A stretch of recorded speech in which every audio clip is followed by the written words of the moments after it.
declare this public hearing of the Standing Committee on Procedure for its inquiry into the recommendations 10 and 27 of the Set the Standard report.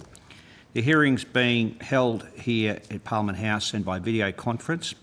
The second of the committee's public hearings into recommendation 10 and 27 of the Set the Standard reports, with further hearings planned. In accordance with the committee's resolution of the 8th of September 2022, this hearing is being broadcast on the Parliament's website. Can't hear you, Chair. Thank you. And the proof of the transcript of proceedings will be published on the Parliament website in due course. We welcome all those who are following the proceedings online. Please switch off your mobile phones or put them on silent. Those present or listening to the proceedings are reminded that filming and recording are permitted during the hearing. Also remind members of the media who may be listening on the web or of the need to fairly and accurately report the proceedings of the committee. And now acknowledge through academics giving evidence today, Professor Michelle Tuckey, Adjunct Professor the Honourable Dr Ken Cohill and Dr Sarah Moles. You all bring a diverse range of interests and subject matter expertise, including areas of workplace bullying, wellbeing, harassment, training and education for parliamentarians and the parliamentary executive accountability. Although the committee does not require you to give evidence under oath, I should advise you this hearing is a legal proceedings of the Parliament and therefore has the same standing as the proceedings of the House. The giving of false or misleading evidence is a serious matter and may be regarded as a contempt of Parliament. The evidence given today will be recorded in Hansard attracts parliamentary privilege. It's unlawful for anyone to threaten or disadvantage a witness on account of evidence given to a committee, and such action may be treated as contempt of Parliament. It's also contempt to give false or misleading evidence to a committee.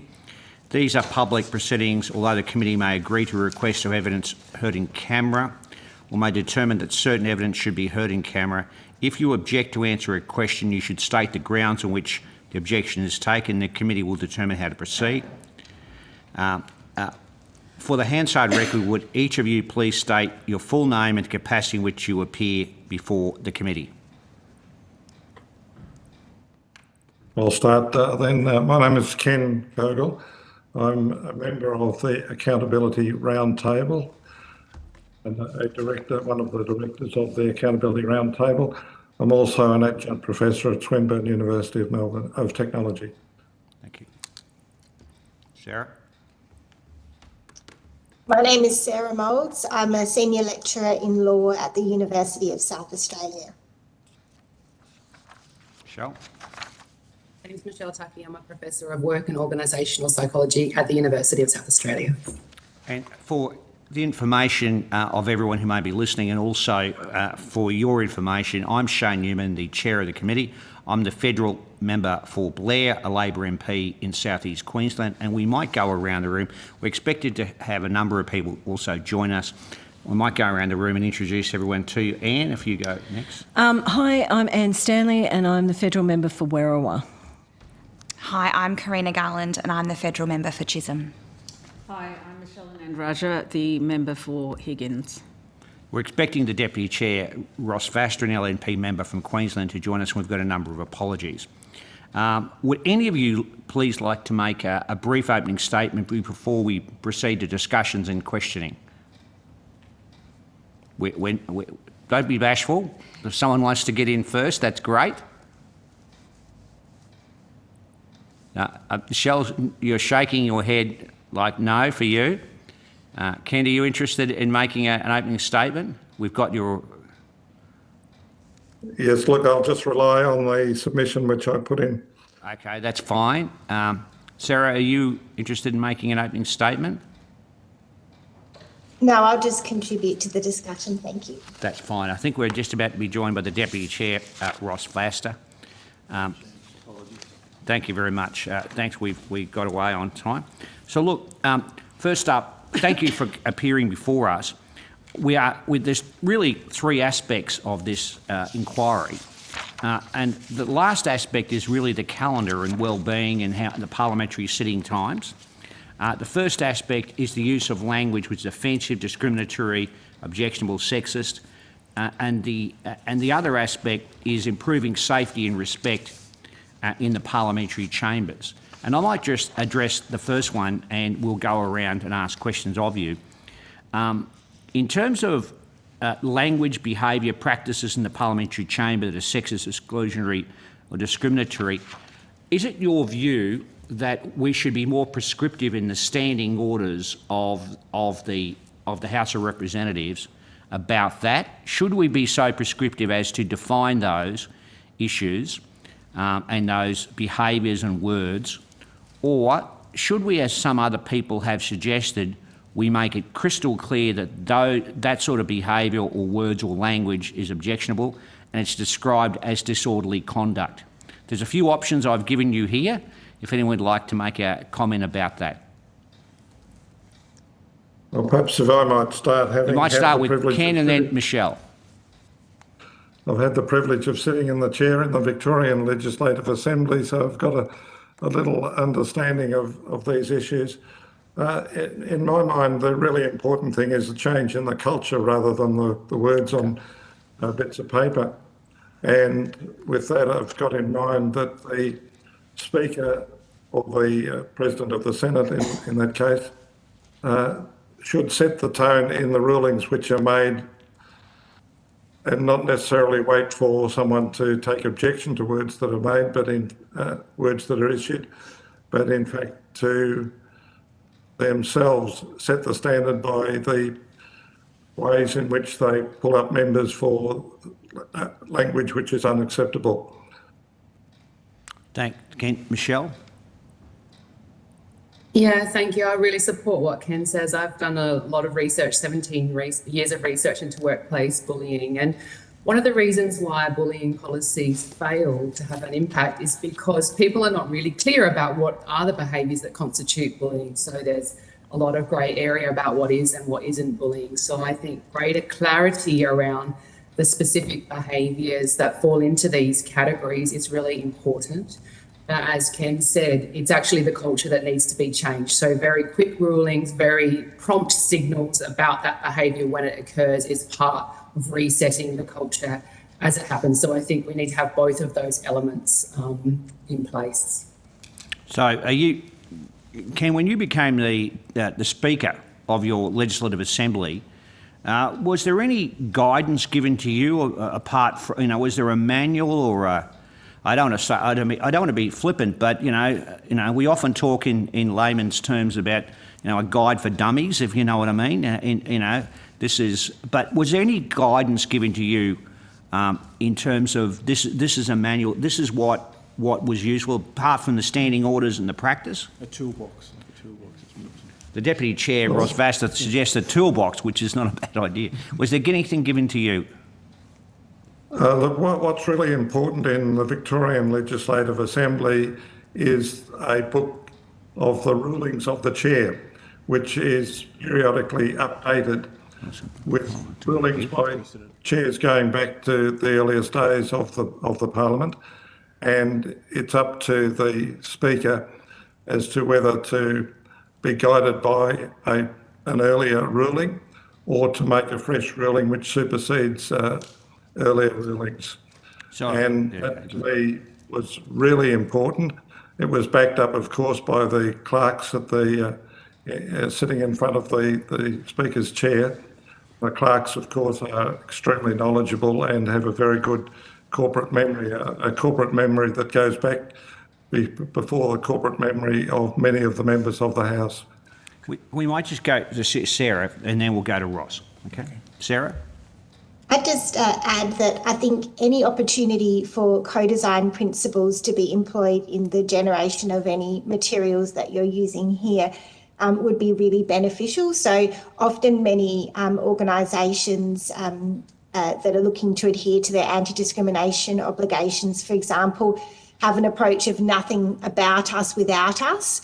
And I think this thinking is really powerful to consult particularly groups that might not always be in the majority of members of Parliament, to consult those groups about the language that they find safe and respectful, referring to their, say, ethnic or Aboriginal origins, for example, or their gender identity.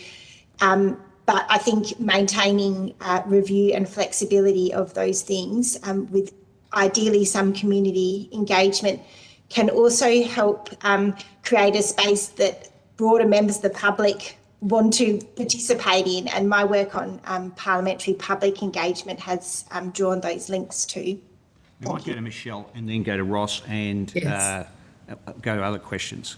Michelle? Thank you. Just to build on that point, I've been running interventions for workplace bullying prevention in workplaces all around the country over the last few years. And this piece of co-design is just so important because it generates ownership of the principles. So if we're talking about behaviours in the chamber, we need to have the parliamentarians involved in that, but we need to have the community voices represented too. And so it's our ownership of what happens here and the standards we want to see and accept. And then that gets reinforced by the rulings and things like that. So co-design is such a powerful way to create effective and lasting change. And it's a really important principle to pay attention to. Thanks, Michelle. Chair, Ross? if I can just follow up there, Okay, if I may. Yes, yes. I've made the suggestion in my submission of a citizens' assembly Yeah. to provide advice, and I think that would fit in very neatly with Farah and Michelle's suggestions of co-design. I'll come back to you on those questions because I want to ask about that. We'll go to Ross and then to Michelle. Well, thank you, Chair. We heard evidence from Mr. Tony Burke, the leader of government business in the House of Representatives, and how he said that language has even changed in the past 6 months. And I know, Ken, you were talking about precedents. I'm on the Speakers panel as well, and this is where we as members of the Speakers panel need to be updated. I think sometimes Parliament lags behind a little bit of the rest of society. So we need to get that language right, and we want to make sure that we're ahead of the game, because I think the Australian public look at us as, quite rightly as leaders, and we need to set a good precedent with that. So are there any thoughts that you have now that, what was, acceptable when you were, a speaker is probably not acceptable now, like the term grub? There were people that were getting thrown out now because they said the word grub, but they said, I've used it before and it was perfectly good then. And, I know that I've actually had to rule on some unparliamentary language where a certain member said, well, I've used it before, so I'm using it again. And when they start to find the chair, then we have to start looking at maybe even a cascading sanction, not just 94A, which is 1 hour. We want to actually escalate that up to longer periods before getting to the naming, which is the more serious offence. Can I just intervene for a sec before we go? In my 15 years of Parliament, I can see they've been clamping down on the kind of language that's used in the chamber as well.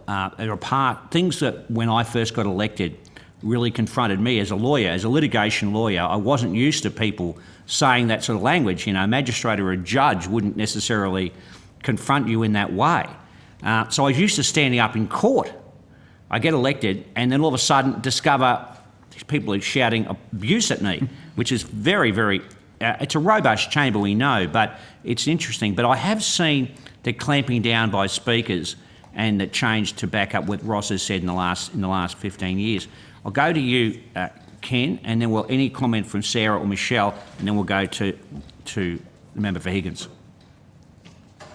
Yes, what I'd really like to add in this particular discussion, this particular part of the hearing, is that that type of language is very often an attempt to intimidate the member who's speaking, when it's used as an interjection, for example, or it may in other circumstances also be used as a way of attempting to intimidate and denigrate the person at whom marks are directed.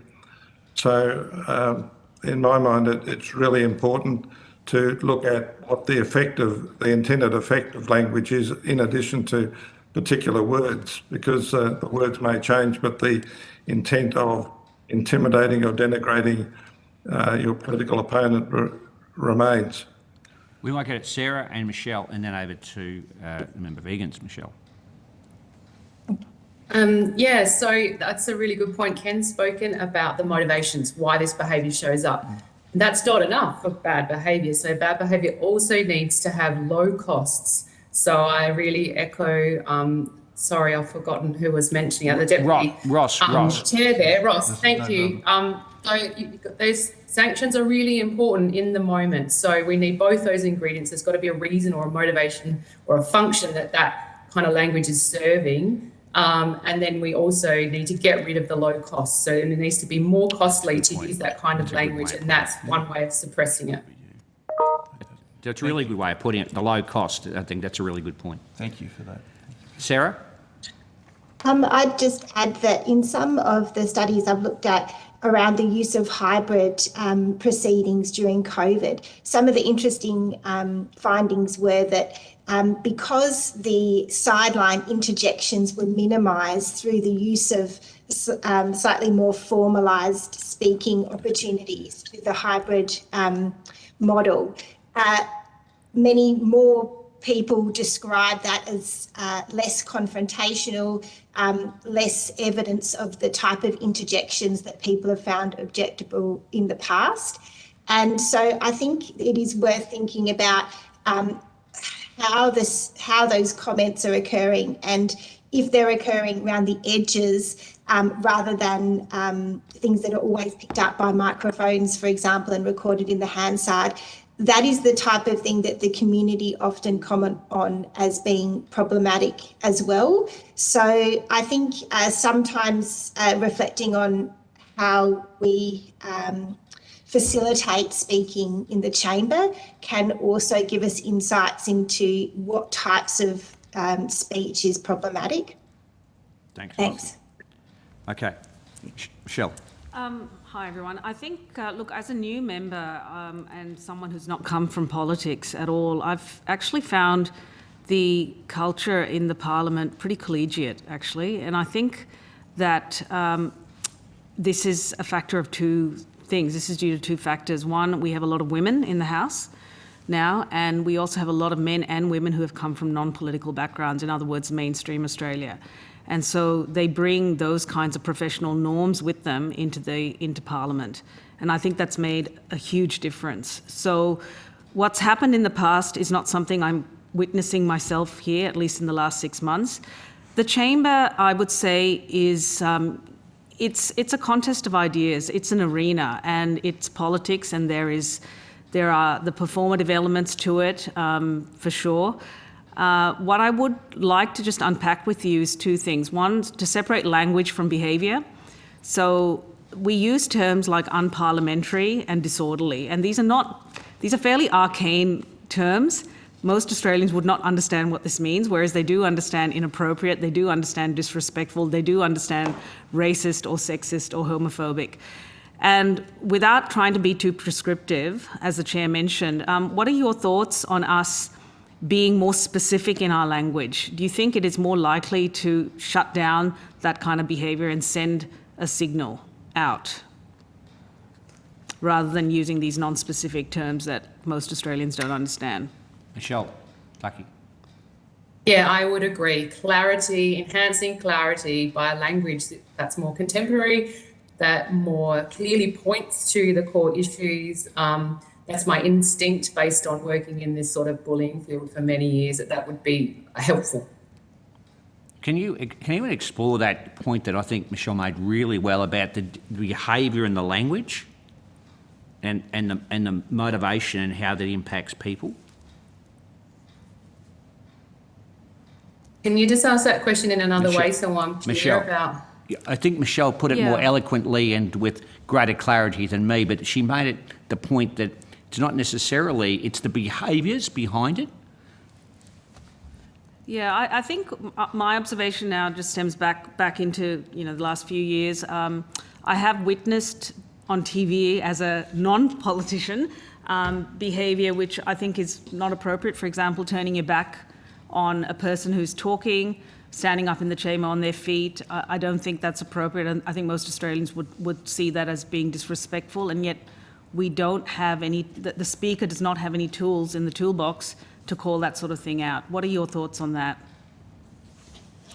Yeah, absolutely agree. It's the culmination of all these things, some of which is language, and that's more explicit sometimes, but the behaviours absolutely can be part of a pattern of bullying and mistreatment. And I think what you're talking about is a culture of basic respect. So I would imagine that you can only have a robust debate when there is respect involved for the parties having these robust exchange of views. And so if we focus on the language without thinking also about those behaviours that can accompany it or be done in silence, then we're missing the opportunity to really change that culture of respect. And those language reforms may not actually realise the intended goals because part of the problem is still being invisible.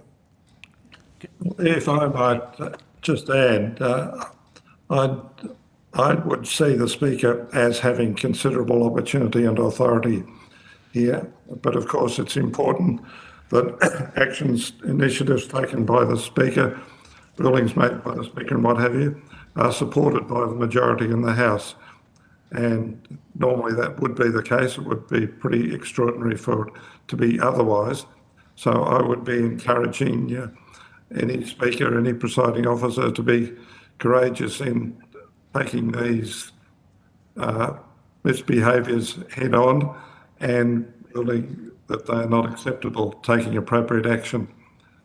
Yeah, one of the things to pick up what Michelle said before, one of the things that I've witnessed, which I thought was extraordinarily disrespectful, and it's got to say, I've seen it on both sides, is when a speaker is speaking, the deliberate standing up and standing in their line of sight and having conversations with colleagues in the chamber. I don't think people would worry too much, very much, if they looked at their phone for a bit or looked at some papers, but the standing up and wandering around, making loud noises while someone was on their feet. Now, I've seen the Speaker, from Tony Smith to Milton Dick, try and pull people up about that. But it is a form, to pick up Michelle's point, of very great disrespect, and I think if it was seen if the public looked at it all the time, they would think that's an extraordinary. You don't expect that to happen, for example, at a school assembly or a P&C meeting. It certainly doesn't happen in a church or a faith-based organisation. People, someone from the pulpit or on the altar would be grossly offended by that sort of behaviour. Any comment about that, the way we conduct ourselves in the chamber and the behaviour, to pick up Michelle's view? Well, I'll just say that I think every opportunity that we have to show the public, the Parliament working in a cooperative, respectful way seems to boost then the respect that the public has and their willingness to engage with the Parliament. That's some material that I've been looking at. So the way that members conduct themselves in a hearing like this, for example, is often the positive message that we can share about parliamentarians working together. But the problem is, if that's not the imagery that the public sees, then that can really influence how people feel about the Parliament, and then that in turn, I guess, has flow-on effects to some of the objectives that have been in the bigger inquiries that have been going on this year around ensuring diversity of representation and members of Parliament. So I agree with what Ken and Michelle have said about that culture. And yeah, I think other parliaments around the world have been exploring the extent to which the standing orders are a useful tool for that, but probably won't go any further if there's not the culture. Yeah, if one of the aspects of our inquiry is to improve safety and respect, and so we're exploring that respect aspect in Parliament, and as Michelle has said on numerous occasions, it's a robust chamber. There's a contest of ideas. There's some theatricals about it, but it also involves people passionately believing things and expressing them strongly. Is there any evidence that you've seen, certainly I'll go to you, Kent, in your time, that you saw bullying, harassment in the chamber? Because that's what we're talking about here. Did you see that when you were a Speaker at any stage, or your time in Parliament? I'd have to say that was a very rare thing in the Legislative Assembly in Victoria, that I can't bring to mind any instance in the 4 years in which I was Speaker in which people had been interfered with in exercising their right to speak, such as standing up in the line of sight of the person speaking, or carrying on an audible conversation within close proximity of the person speaking. All right. Anne, have you got any Thanks, questions? Shane. Thank you all for contributing your expertise to our panel this morning. We're going to have to write a report, and we're going to have to suggest changes to the standing orders to capture what we've been talking about this morning. And I wonder if you had any suggestions around a form of words or a definition of how we can put on paper these behaviours. Like, I do hear that there needs to be a change in culture, everybody needs to be part of it. Or do you think that perhaps it's training, it's just the culture that needs to change? It's difficult to put in words what we're trying to achieve? Does anybody have any suggestions there? Yeah, that process of co-design is important for changing the culture. So sort of information-based mechanisms such as policies and training are not enough to change the culture and have a realistic effect on changing behaviour. And so the culture change has to be done with people being involved and empowered to make the change. So we already have definitions of bullying and discrimination and harassment in our various pieces of legislation. And so I think the missing ingredient is to bring them to life. What does it mean in this context? Like in a hospital, it looks one way, in a school and a university another way, and in the chamber, it looks like something else. So how do we bring to life those legal definitions that we already have for what's appropriate in the context of work that happens in the parliamentary chamber, and how do we involve people in that process as a way of bringing forward the culture change through that involvement? So that would be my recommendation for the report, is to take on those definitions that we already have, but then add a co-design piece about what that really looks like in practice and what the responses should be in practice when that occurs. Perhaps if I can. We'll go to Michelle. We'll go to Michelle, and then to you, Ken. Michelle. Okay, thank you. When we do make forth these recommendations, is there any value in us going through some sort of pilot phase where we actually pilot the changes to the standing orders before we lock them in? I don't know if that's ever been done in the Parliament, but I do see some value in trialling it and then maybe iterating and seeing what the feedback is from everyone before we lock these things down. What are your thoughts on that?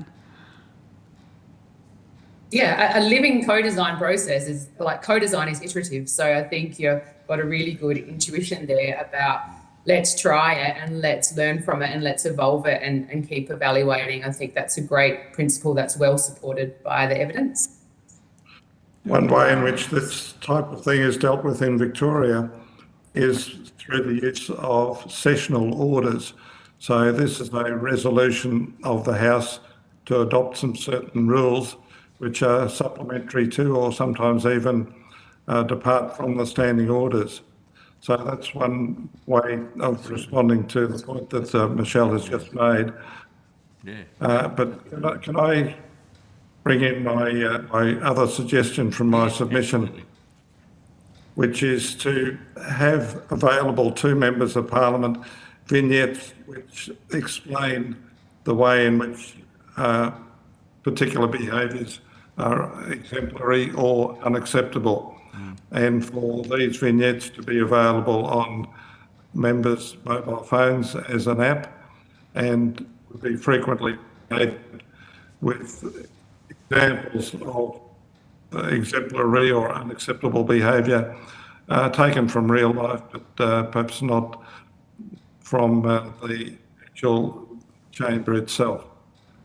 Okay, there's been some suggestion to us that new members should receive I think there's also been some suggestion that members who have been sitting here for a while in the chamber and been elected should have access to educational tools that provide them with guidance as to what sort of behaviours are unacceptable in terms of the way they conduct themselves in the chamber and towards colleagues and staff. What do you think about that educational tool at the beginning in induction, but also say every term of parliament that every MP go through some sort of session to be trained in relation or reminded in relation to these types of behaviours and language? Michelle. Yeah, there's good evidence that training can change awareness and can change recognition of behaviours when they happen. But there's also good evidence to suggest that that's not enough without this change in culture. And so that's the really tricky thing about behaviour in any context. It's really shaped a lot by the culture. And so that's why we need these other things that we've been talking about, the co-design and the low costs and things like that to emphasise it. So yeah, really clear training is going to be useful, but it must be backed up by these other mechanisms if you really want to see a change. Okay. Yes. We go to Michelle and then Well, Ken. Michelle first, then Ken. So, the saying is that culture is set from the top, right? And what are your thoughts then on zeroing in on the top dog in the house, right? Whether that's the Prime Minister or the leader of the opposition, and really, doing intensive work around culture at that level in order to then make sure that diffuses downwards.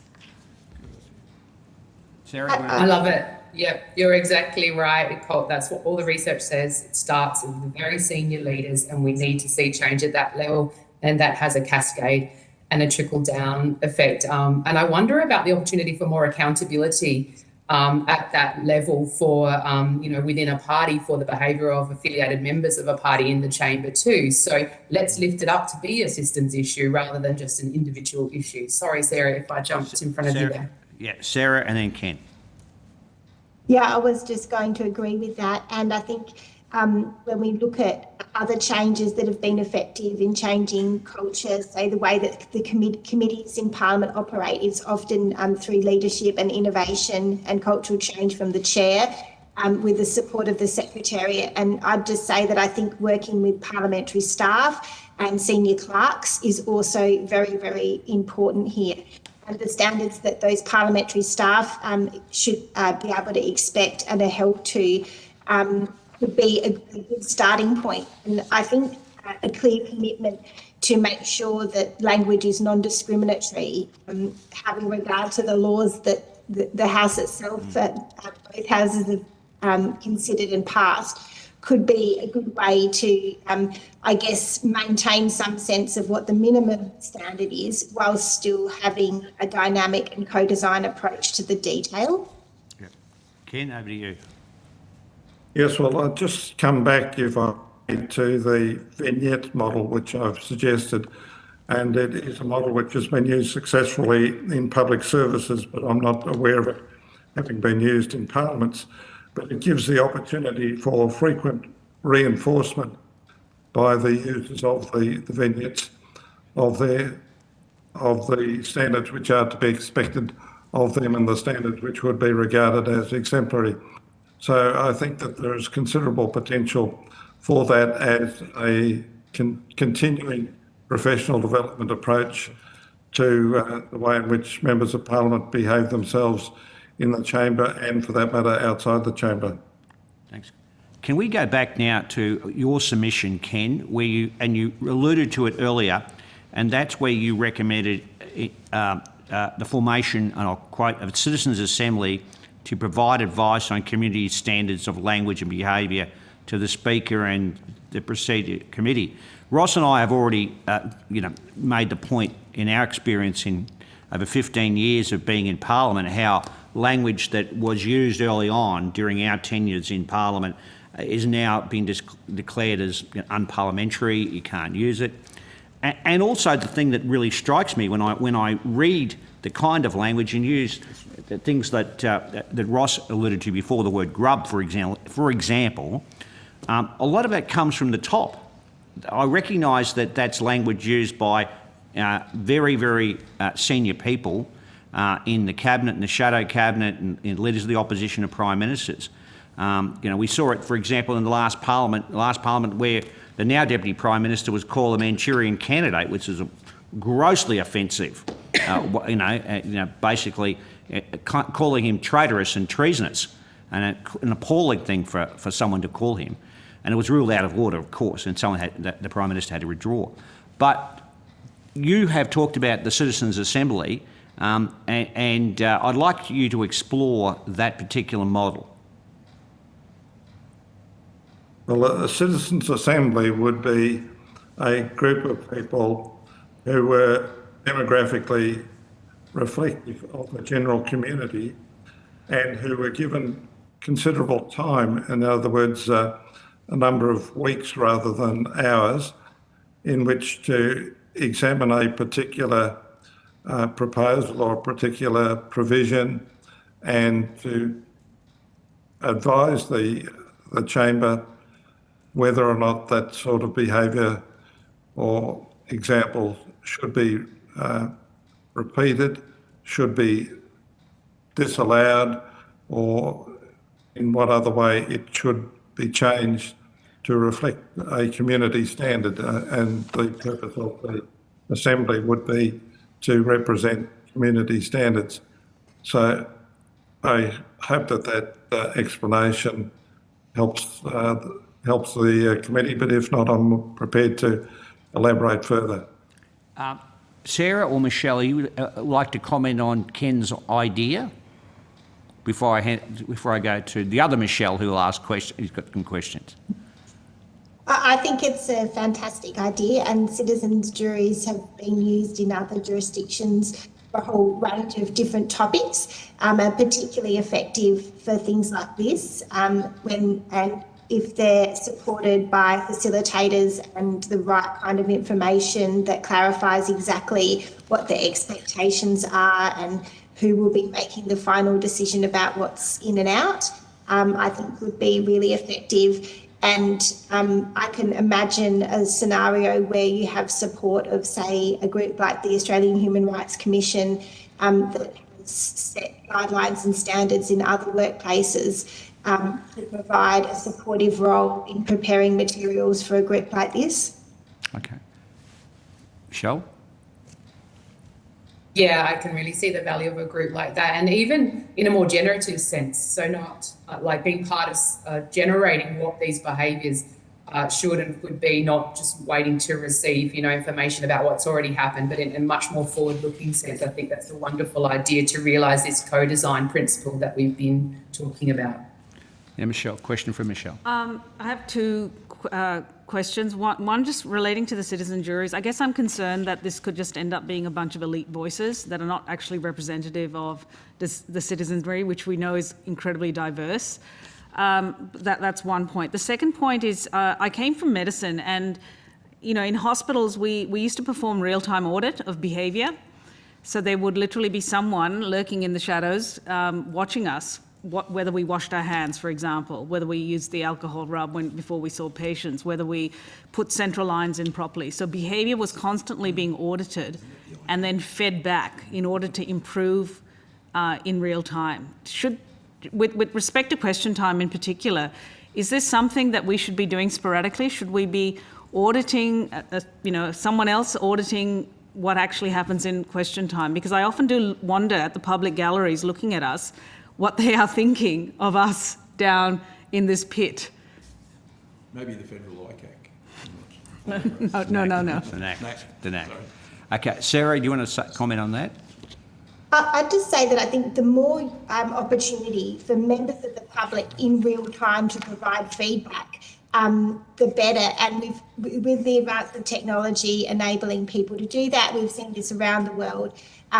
People to be able to provide feedback. Of course, not all of that feedback is going to be valuable or thoughtful, but there is software that enables you to look at, say, for example, social media reactions and get some mean sense about the public's reaction to behaviour, and perhaps a combination of what you're talking about with specialist expertise, as well as really looking to reflect on the information that we're already getting spontaneously through public reaction to the things that we're broadcasting. Yeah, Michelle, comment from you. Yeah, I think this auditing idea, which does have a history in health and safety, might be a way of increasing visibility and therefore, increasing the potential costs of this behaviour on this low cost idea.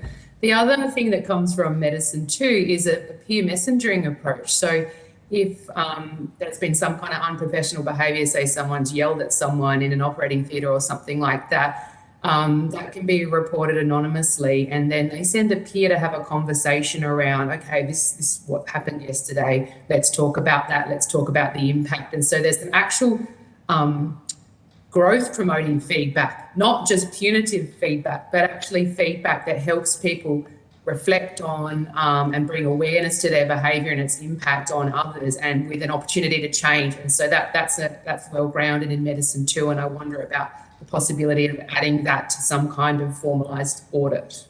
Okay. Ken? Yes, look, I think that this is really important point, and what we should be looking for is for someone like the Office of Parliamentary Staffing and Culture to have that responsibility of monitoring what's going on in the chamber and, in a sense, auditing. And that seems to me to be something which, in particular, could be part of the role of the Ethics Counsellor, which is recommended in my submission. So the Ethics Counsellor would be an official located within the Office of Parliamentary Staffing and Culture, but would be independent of them in the exercise of her responsibilities and duties. And it seems to me that that is something which fits very neatly with the model that's being proposed. Thanks. Can we just turn to the remaining? We haven't got long to go, but and that is the impact of the parliamentary calendar and the orders of business on enhancing wellbeing, balance, and flexibility for members and also workers in our Commonwealth parliamentary workplaces. In your research, have you encountered any effects of long hours in the workplace on individuals and on the culture that develops? Sarah? Or Sarah and then Michelle. So I would just recommend the report by Rosalind Dixon, Kate Jackson and Matthew McLeod representing care towards a more family-friendly parliament. I think this is a report that has already been shared with this committee and others in some of the related inquiries. But that report really talks about how getting the sitting calendar to, at least as a starting point, give a lot more certainty and clarity around things like school holidays, around normal working hours, and then matching that with things like available childcare, not just for on a demand basis, but a childcare approach that is high quality and available to cover unexpected eventualities. So that people can have options when they plan. But that report also documents how other jurisdictions, including New Zealand and the ACT, have dealt with things like proxy voting and also with maternity leave and parental leave for a diverse range of families. So I would just endorse the recommendations in that report. Michelle? Yeah, in relation to your question specifically, there's lots of research on the detrimental effects of long working hours, and this is a work design issue, and there are lots of remedies which can be put in place. And as I understand it, the report that's been mentioned by Sarah has some of these practical examples that have been tried with success in this kind of context. The other bit that I want to add to that is the importance of childcare is just really important for minimising what we call role conflict, so like competing demands. So it's great to be able to bring children into the chamber under certain circumstances, but a better option may be to have a care that's available even in sort of more emergency or responsive type scenarios, so that when people come into the chamber, they're able to fully concentrate on the robust exchange of ideas and not have the role conflict of trying to manage children at the same time. So if we can put in place these structural mechanisms that can allow people to perform their best in the chamber by changing the working hours and by having these other supports and resources available, that's what it's about for me. How can we get people to be bringing their best when they're in there? What? I think that's a really good point. I've seen a couple of children come into the chamber on our side, and yeah, it's delightful. It normalises everything, but it's also stressful for the parents when that happens. So yeah, I think that's a really good point you've raised. So we've raised that some people go back to the day decades and decades ago when transport and we didn't have virtual parliament and transport was difficult. For example, a person like former Prime Minister John Curtin would have to get a train and go across the Nullarbor Plain, and he'd sit there with Ben Chifley in the Currajong Hotel and be in Parliament for, in Canberra for months and months and months. We still have a situation, and I've raised this, been raised publicly. And I've said this. Stephen Smith got up in Parliament and when in his valedictorian said he could do 20 years travelling from Perth, but he just, couldn't do another 3 years. The 20 years was just enough. And Warren Snowden, who's another well-respected Labor figure who retired recently, had one plane he could catch from Alice Springs to get to Parliament. And getting back, and we've got members from all over the place. Australia's a very big continent. How do you balance that? When they come here, they want to deal with Parliament. They can't get home on weekends. We've got a 2-week block. Their staff often can't get home. What's the impact of that sort of parliamentary calendar and sitting arrangement on them and their staff? Perhaps if I can start this discussion, and I would see this as a prime case where there needs to be what Michelle Tuckey has called co-design. In other words, it should involve the people who are directly affected, and that must include the leader of the government business in each chamber, and they must be given the opportunity to engage with the backbenchers who, as much as anyone, are liable to be affected by the sitting hours and the sitting arrangements. And the impact of parliamentary staff, of course. They get here early before we do and they leave later. We've all had the experience of receiving an email from Hansard about a speech we'd made, and it was made a long time early in the day, but here we're getting it at 9 or 10 o'clock at night. So they're sitting long hours, the parliamentary staff. How does that impact them? Well, I would say that it's the responsibility of the chamber to ensure that there is adequate time available for members of staff to perform their duties in a responsible manner. In other words, the chamber itself has a responsibility for ensuring that there is respect of the parliamentary staff in the way in which they are treated by, in the way in which they are affected by the sitting hours and sitting arrangements. People always like to they know when their shift is when they're working, or they know where the time they start work, and COVID's disrupted a lot of that. But one thing I've noticed about our work time is that it does change from time to time. Sitting hours extend out. Sometimes we start early. Classic example is today. We started at 8 a.m. Now, I was paired out, so I didn't have to be there in the chamber. But, people start at 8 o'clock, not 9. The division, I have been here when we've sat all night, So can you talk to us about the importance of set times and predictable times on culture, on well-being, on health, on the tone of the place? Michelle. Yeah, treating it as a structural issue is what sets the tone of the place. So when it's left up to individuals to have to make a decision or not, and when there's an ongoing expectation and history of long hours, that's what gets perpetuated. And new people get the idea that if we don't join in with that culture, then we're not going to make it here. So by having better rules and guidelines and adhering to them, that's what can make this go from an individual issue, which has an erosive effect on people when they need to keep drawing on their resources. That's what erodes well-being, and lift it up to be like a systems issue where we provide a safe working system for people, and we have mechanisms to stop it from going all night. Or in the odd case that it does, we have then some kind of next level mechanism that comes in to allow for adequate recovery and so on. So yeah, there's just so much research on the draining effect, the erosive effect of this kind of practices over time for physical well-being, for mental well-being, for family life and functioning and all those things in so many dimensions, but also for performance. And that's another issue here.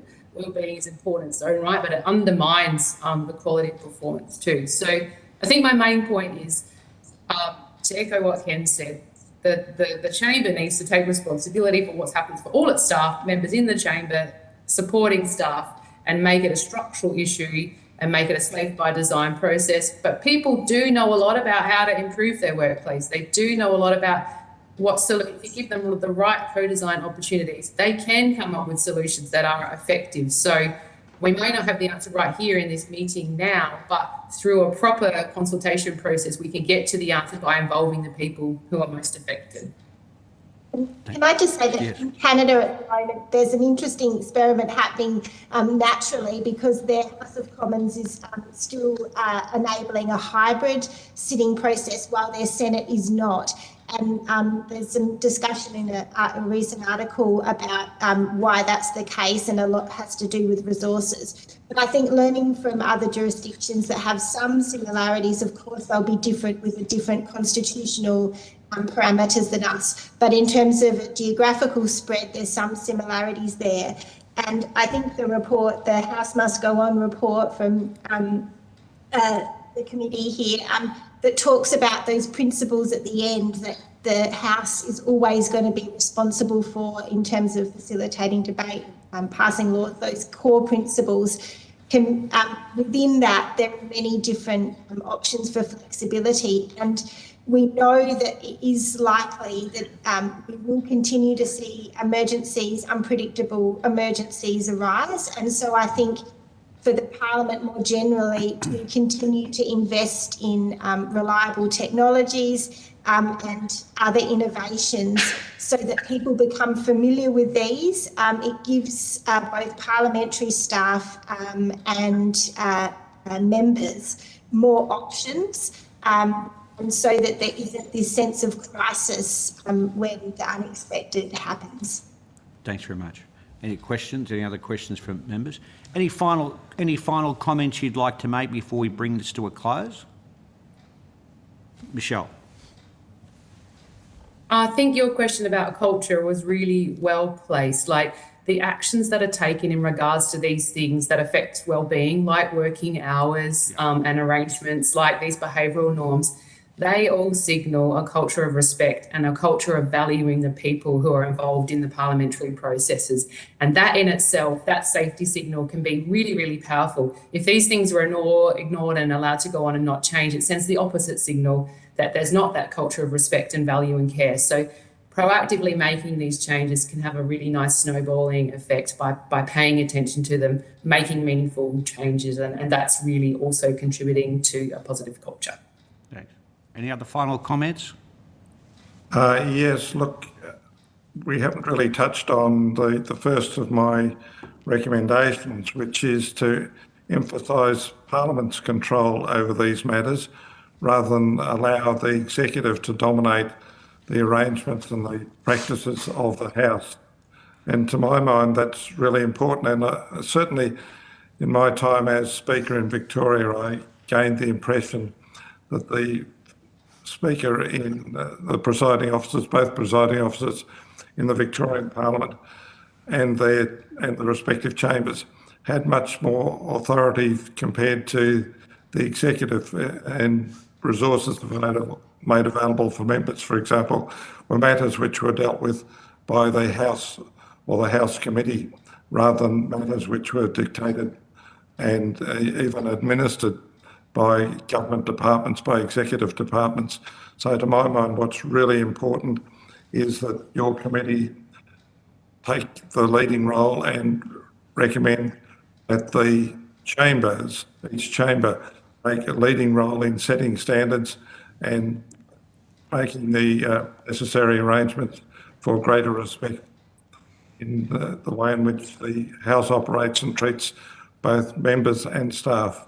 Thank you, Ken. Sarah, final comment?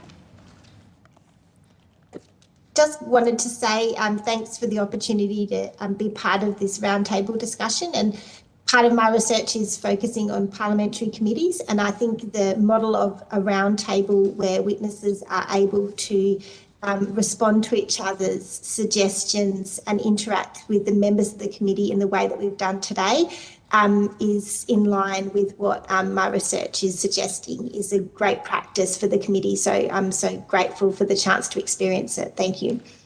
Thank you. Thank you, Sarah. There being no further questions, I would like to thank all of you for meeting with us. We deeply appreciate your time and thank you very much. You will be sent a copy of the transcript of your evidence when it becomes available, and you'll have the opportunity to request corrections of fact and transcription errors. I declare the public hearing closed. Thank you very much. Thank you. Thank you.